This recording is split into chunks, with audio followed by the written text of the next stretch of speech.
Ben voilà, les images parlent d'elles-mêmes. Hein. Je crois qu'au départ, voilà, on voit il y a un peu la curiosité, on en prend. On voit comment on peut dire, le petit oiseau. Hein, il plane pas mal. Voilà, il en reprend. Les effets sont de plus en plus courts. Il en reveut de plus en plus. Et puis à la fin, voilà. Donc c'est un petit peu le processus. Voilà, de toute forme de drogue. On peut aussi laisser un petit peu, pour vous donner une idée, par rapport à l'alcool, c'est un peu pareil aussi. C'est un des meilleurs antidépresseurs, donc le problème c'est que tu commences à boire, c'est vrai que ça t'apporte des effets qui peuvent, voilà, tu as l'impression de te sentir mieux, mais si tu bois tous les jours, ben, tu vas avoir besoin de ce produit, de toujours plus de produits, voilà, davantage de produits, hein, jusqu'à un moment donné où tu seras voilà, alcoolique ou toxico si c'est la drogue. Voilà. Et du coup, justement, vous êtes tombé dans ce processus, vous êtes devenu toxico. Voilà. Comment ça se fait que vous êtes sorti? Comment vous avez pu vous en sortir? Bon, allez-y, profitez-en, la parole est à vous. D'accord. Et c'est là que j'ai un peu plus de temps. Ok. Donc, je vais reprendre juste vers l'âge de 13-14 ans, donc j'étais déjà dans un processus de dépendance au cannabis sans m'en rendre compte. Hein. C'est-à-dire souvent le piège de la dépendance, c'est qu'on s'en rend pas compte. Voilà. Et automatiquement, dans les groupes dans lesquels nous sommes, quand on aime le produit, et j'aimais le produit parce que tout à l'heure je parlais, les avantages, je vous ai dit, c'était un peu pour fuir ma vie. Et quand on aime ça, on va prendre toujours plus. Voilà. On a un besoin, ça répond déjà à un besoin. Voilà. Et souvent, dans les groupes dans lesquels on est, il y a toujours des garçons, des filles, là pour mon cas c'était plus des garçons, qui avaient toujours des bonnes idées pour trouver d'autres produits. Donc il y avait des produits encore plus forts, et à l'âge de 14 ans, j'ai fait une expérience assez horrible d'ailleurs, enfin assez horrible, à 14 ans, imaginons, j'ai commencé à me shooter, donc à me piquer à l'héroïne. Donc je me suis injecté un produit où on nous disait que si tu mettais dans une seringue une bulle d'air, tu pouvais mourir. Et on n'avait même pas peur de ça. C'est-à-dire que l'effet de ce produit, on cherchait tellement à se défoncer qu'on a commencé enfin moi j'ai commencé avec d'autres à me piquer. Alors ça a duré à peu près 3 ans. Les 3 premières années où j'ai commencé à me piquer, j'étais encore un peu dans la scolarité. Bon, c'était un peu compliqué ma scolarité, mais j'arrivais à vivre une vie entre guillemets normale. Mais j'avais beaucoup de ce qu'on appelle les extras, c'est-à-dire les week-ends, où là je prenais pratiquement tous les week-ends de l'héroïne. Voilà. Et toujours en injection.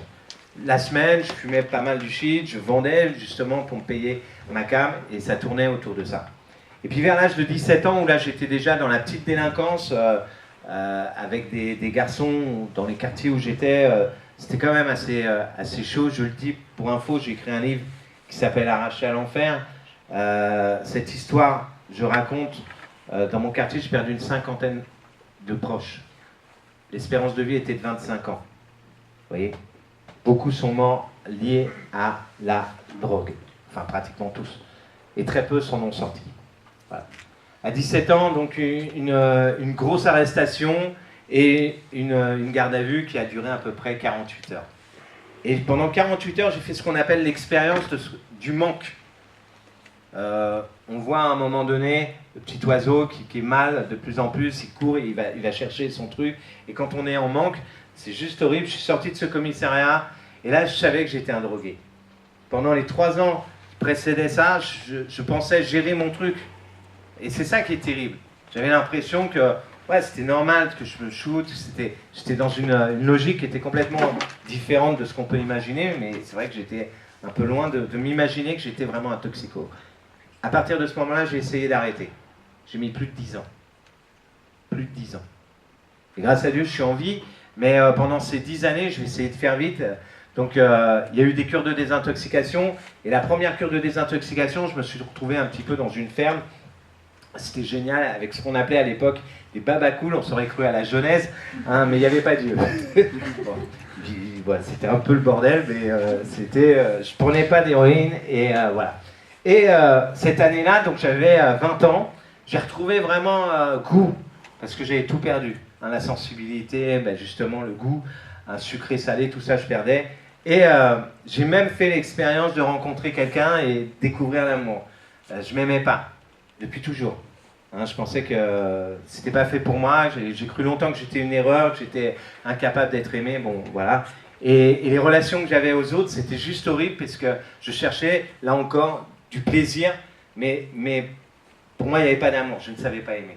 J'étais incapable d'aimer. Et j'ai rencontré, et là je pense que j'ai aimé, en tous les cas, ça c'est clair, voilà, une jeune femme, et voilà, j'ai commencé à faire des plans avec elle, et du coup j'ai décidé de retourner sur Paris, j'avais arrêté la drogue, et puis très, très vite, mon plan c'était d'avoir un appart et de vivre avec cette femme. Le problème c'est que pour avoir de l'argent, bah, j'ai commencé à faire du business, et j'ai repris de la drogue, et peut-être encore plus qu'avant. Et ma copine, elle a débarqué à Paris, et là, elle a vu ma vie. En fait, j'avais une vie de misère, et elle m'a fait choisir entre elle et la drogue. C'est un choix que j'ai pas pu faire. Voilà. Moi, je me prenais un peu pour un voyou à l'époque, et je voulais surtout pas qu'elle touche à la drogue, parce qu'elle est restée avec moi. Simplement, au bout de quelques temps, elle a voulu goûter, parce que on était tous, c'était un squat après, et ouais, vraiment, il y avait beaucoup de drogue qui circulait. Et donc elle a commencé à sniffer, donc prendre le produit de l'héroïne, mais par le nez. Et là on s'est retrouvés tous les deux des junkies, enfin des toxicomanes. Voilà. Je vous ai parlé des détails, si ça vous intéresse, vous lirez le livre. Je vais avancer quand même dans le témoignage. Je me suis retrouvé à la rue, à vivre dans des conditions extrêmes, la violence, enfin tout ce que vous pouvez imaginer, l'argent pour le coup, voilà. Et j'aurais fait n'importe quoi pour avoir de l'argent. Et pour avoir la drogue. On a été aidés. Bon, il n'y avait pas des salles de shoot, ça ne nous aurait pas aidé, mais on nous a donné ce qu'on appelle des drogues de substitution. Voilà. C'est une drogue qui vous permet d'éviter le manque, mais en même temps, j'avais toujours ces angoisses au fond de mon cœur. Et même avec cette jeune femme, j'avais ces angoisses, mais on a réussi à arrêter, et ça, c'était génial. Et le problème, c'est que pour cacher les angoisses ou pour voilà, compenser le manque de drogue, j'ai commencé à boire. Ce qui est guère mieux que la drogue. Hein. Donc j'ai picolé, alors c'était pas pour me mettre en vrac en soirée, mais je picolais le matin de l'alcool doux, enfin doux, du rosé quoi. Et enfin, c'était pas du whisky quoi. Mais j'avais besoin de ça. Et puis voilà, socialement j'arrivais à bosser, on arrivait à vivre une vie normale. Voilà. Et quand on vit une vie normale, on se projette, et notre projet c'était d'avoir un enfant. Voilà. Donc elle est tombée enceinte. Donc ma compagne avait 20 ans quand elle est tombée enceinte, moi j'ai 4 ans de plus qu'elle. Et là, un choc pour nous, puisque à son 4e mois de grossesse, voilà, on lui annonce qu'elle a le sida. Donc les époques sida, dans les années 90, c'était juste horrible ce qui se passait en France, et puis ailleurs d'ailleurs, mais là je parle de ce que nous on a vécu. Les médecins nous ont dit qu'elle ne pouvait pas garder cet enfant, c'est trop compliqué. Voilà, on lui a fait ce qu'on appelle une interruption thérapeutique de grossesse. Le jour où l'enfant est mort, ben, on est mort avec l'enfant. Hein, mentalement, en tous les cas, on nous avait tout pris. Voilà, la seule chose qu'on ne pouvait pas nous prendre, c'était comment nous, on pouvait choisir de mourir. Et vous voyez le délire, quoi. C'est-à-dire ça, on ne pouvait pas nous prendre. C'était encore le seul truc qui nous restait. Sauf qu'en tant que toxico, c'était pas courageux. Je me serais jamais mis une balle dans la tête. Tant mieux, je ne sais pas si on peut parler de courage, mais c'est juste horrible d'avoir des pensées de suicide. Voilà. Mais là, j'ai basculé dans du grand n'importe quoi, c'est-à-dire... voilà, je voulais finir ma vie en freestyle, comme on dit maintenant. C'est-à-dire, j'ai pris de la drogue, de l'alcool, des médicaments. Je fais plusieurs fois des overdoses. Hein, les pompiers m'ont sauvé plusieurs fois de la mort. D'ailleurs, je prie tous les jours maintenant pour les pompiers. Hein. Je ne sais pas s'il y a des pompiers parmi eux. Ben non, vous êtes étudiants, mais voilà. Parce qu'ils donnent leur vie. Hein, voilà. Le plus grand sauveur que l'humanité a eu, c'est Jésus-Christ. Hein, il donne sa vie pour nous et les pompiers ils donnent leur vie pour nous. Et puis il y a plein de boulots comme ça où, voilà. Donc moi, quand je vois un pompier, ça me ramène tout de suite à Dieu. C'est génial parce qu'ils m'ont sauvé. Ils m'ont sauvé. Bon, voilà. Même avec des overdoses, ça m'a pas fait tilt, quoi. Je m'en foutais, quoi, en fait. Et puis c'est passé un drame. Quand je dis un drame, c'était un milieu vraiment de ténèbres. Hein, et là, on cherchait de la drogue, et puis voilà, pas d'argent. J'étais avec un de mes potes, et puis voilà, le dealer l'a aigrissé, mais violemment. Et, je ne vous sais pas les détails, j'ai été le défendre. Et en le défendant, vous savez, quand vous servez d'armes, bon, c'était pas des armes à feu, mais voilà. Donc, résultat des courses, j'ai été accusé d'homicide volontaire. Donc, je me suis retrouvé dans une prison, une maison d'arrêt à Fresnes, donc une maison d'arrêt région parisienne. Et là, j'ai commencé à découvrir le milieu carcéral. Donc, j'avais pas 25 ans. J'arrivais, j'étais dans ma 24, enfin, j'arrivais sur les 25 ans. Et dans cette prison, on m'a annoncé que j'étais porteur de la maladie du sida. Donc, on était dans les années 87. 88, j'ai passé voilà, bon, le jour de l'an 88 là-bas. Et quand on t'annonce cette maladie, surtout à l'époque, c'était un peu compliqué. Et pour moi, si je devais mourir dans cette prison, parce que c'était le résultat voilà, et autant que j'accélère le processus. Donc je me suis fabriqué, on va dire, tout pour m'ouvrir les veines.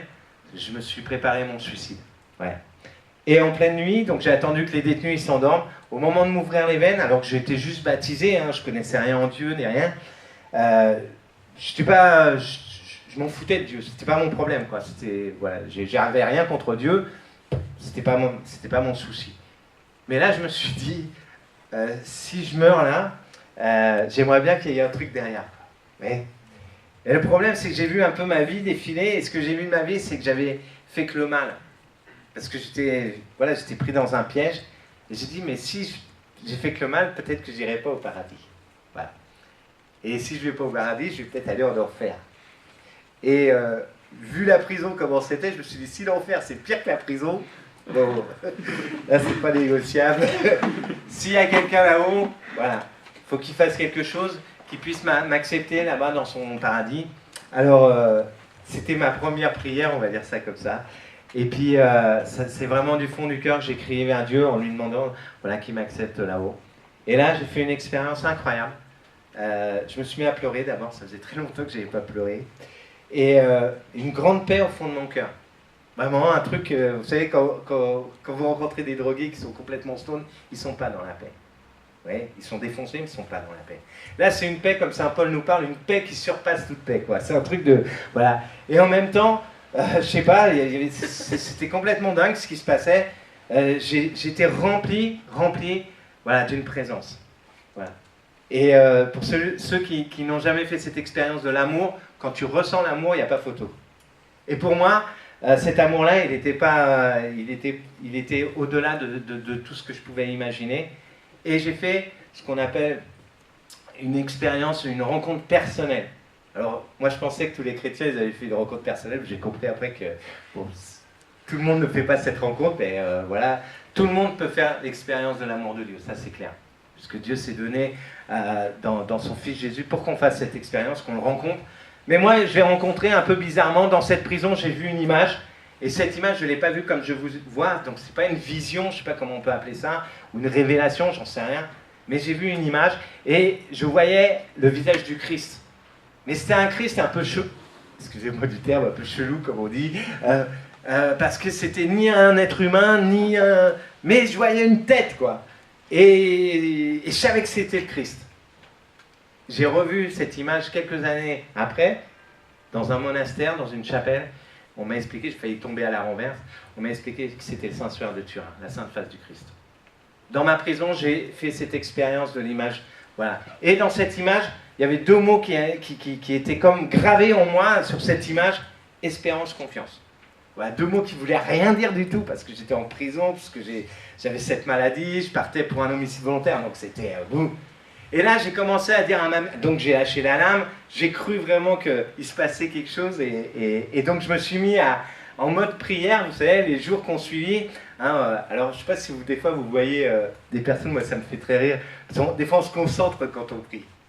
Alors moi je me concentrais pour vivre la même expérience, je disais, tu sais, un petit peu, ouais, voilà, c'était en pleine nuit. Bon, il n'y avait rien qui se passait, voilà. Mais une fois que tu fais l'expérience de Dieu, une fois dans ta vie, et puis après tu fais mémoire de ce que tu as vécu. Hein. Aujourd'hui je fais mémoire parce que pour moi c'est, voilà, ce qui m'a été donné, bah, ça m'a été donné et je peux plus, des fois je doute, mais je doute de mes doutes parce que ce que Dieu m'a donné à ce moment-là, voilà, ça a été vraiment une rencontre authentique. Ouais. Mais je cherchais, et je chantais rien, mais au moins j'étais là et je cherchais. Alors je ne connaissais pas la prière. Hein, et c'est terrible quand on ne connaît pas la prière. Et donc je faisais des prières de mon cœur. D'ailleurs je dis ça parce que depuis que je rencontre des jeunes qui ne connaissent pas les prières, j'ai fait la petite prière du Notre Père, vous pourrez en prendre, avec une petite phrase un peu punchline, hein, ne rêve pas ta vie mais vis tes rêves. Et, ça, voilà. Et puis cette prière, moi j'aurais tellement aimé connaître la prière du Notre Père, c'est un autre sujet. Hein. Mais là j'ai demandé à ma mère, parce qu'elle venait me voir au parloir, maman, il faut que tu m'apportes une croix. Elle ne comprenait pas ce que je disais. Bon, elle me prenait déjà pour un fou, mais là, c'était... voilà. Elle m'a apporté la croix, et la croix, je la portais. Et c'était voilà, c'était pour moi mon réconfort et tout ça. Et puis, Dieu, quand tu commences à t'intéresser à lui, là, tu te rends compte que lui, il s'intéresse, mais depuis toujours à toi. Et puis, il te fait des faveurs. En fait, pour moi, la foi, c'est ça. En fait, c'est te projeter dans un avenir où Dieu a déjà mis sa faveur. Et là, il m'avait fait une faveur, c'est-à-dire qu'il m'avait permis de sortir de prison. L'homicide volontaire s'est transformé en légitime défense, j'ai eu un non-lieu. Je suis sorti, hein, je fais à peu près 1 an de prison, alors que j'aurais dû en prendre beaucoup plus. Ça, c'est la justice des hommes. Voilà. Et Dieu avait déjà un projet, on va dire ça comme ça. Le problème, c'est que des fois, tu fais des expériences, mais ce qu'on peut appeler une expérience mystique, mais si tu n'enracines pas ta foi, si tu ne vas pas au sacrement, si tu ne vas pas puiser dans la parole de Dieu, dans la prière personnelle, hein, tout à l'heure on nous parlait de l'oraison, si tu ne te retrouves pas avec d'autres chrétiens, ta foi, excusez-moi, je vous le dis, peut-être ça va faire rager, c'est pas grave. Le prêtre tout à l'heure, il a parlé de messages des fois qui font un peu... mais ta foi, ça sera du vent, si tu ne l'enracines pas. J'ai fait cette expérience de rencontre avec Jésus-Christ, véritablement, qui m'avait sauvé la vie. Je suis sorti de prison, ça a été la même. Vous savez pourquoi? Parce que j'ai retrouvé des potes qui m'ont proposé de la drogue et je me suis retrouvé dans le même truc et sans avoir une foi enracinée. Pour moi, c'était comme un peu de la magie. Et rebelote. Et je suis reparti là-dedans, à la différence que Dieu avait éclairé ma conscience. C'est-à-dire que je ne pouvais plus faire le mal que je faisais avant, c'était impossible.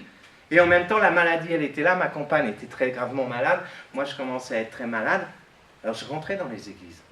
Vous voyez, il y a des belles églises à Paris. Je m'adressais à celui qu'on a suspendu sur la croix. Il m'avait sauvé la vie. Et je lui disais, mais pourquoi ça ne change pas? Moi, je ne comprenais pas. Je pensais que lui, il avait juste à faire, vas-y, c'est bon.